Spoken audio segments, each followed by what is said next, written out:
38 800 tours par minute. C'est la vitesse de rotation du nouveau moteur de Huawei et le plus rapide de Xiaomi plafonne à 28 000. 38 800 tours par minute. Laissez ça infuser un instant. Pour vous donner un ordre de grandeur, le moteur hyper optimisé de la Xiaomi SU7 Ultra, celui dont ils se vendent depuis le début de l'année, plafonne à 28 000 tours par minute. Huawei vient apparemment de le dépasser de près de 40%, et ils ont glissé ce moteur dans un SUV coupé dont, il y a encore quelques jours, la grande majorité des gens ignoraient l'existence. Voici la ZJ-RX.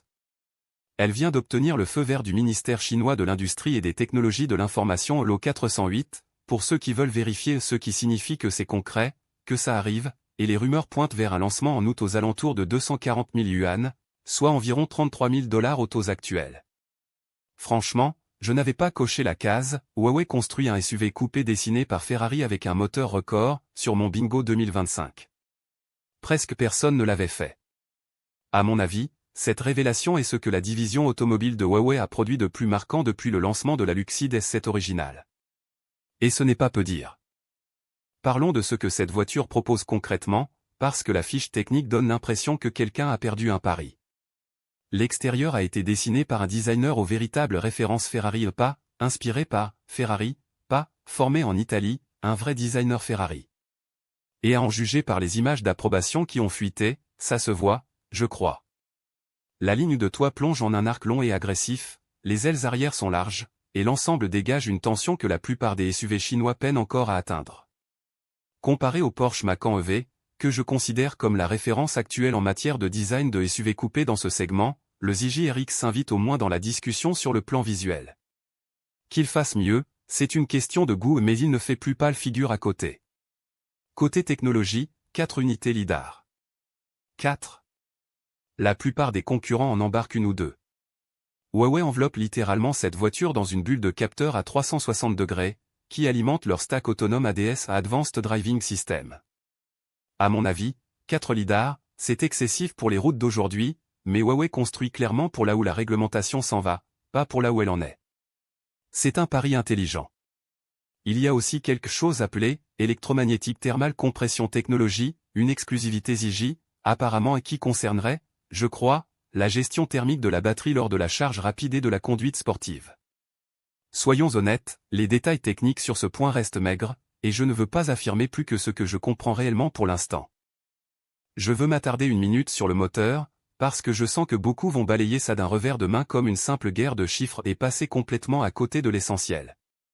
Un régime moteur plus élevé, à puissance égale, permet généralement de réduire la taille physique et le poids du moteur.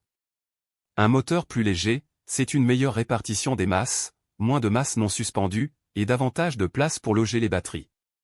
Donc quand Huawei pousse à 38 800 tours par minute, ce n'est pas juste pour faire une belle fiche technique, c'est potentiellement une architecture véhicule globalement supérieure qui devient possible. En théorie, du moins.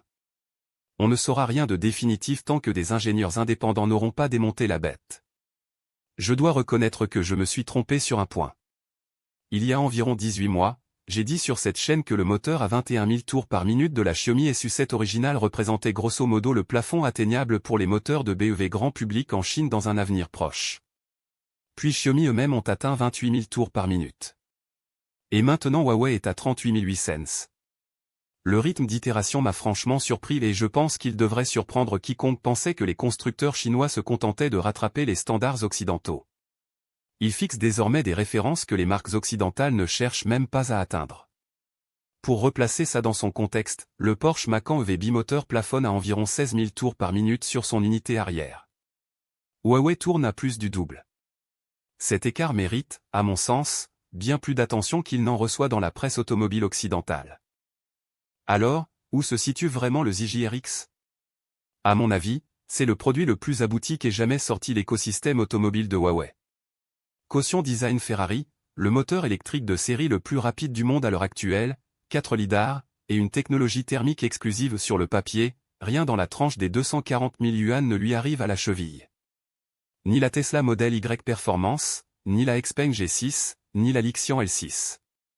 Mais voilà la question qui me revient sans cesse, Huawei a une fâcheuse tendance à enchaîner les présentations fracassantes avec des expériences de livraison et de logiciels qui ne sont pas vraiment à la hauteur.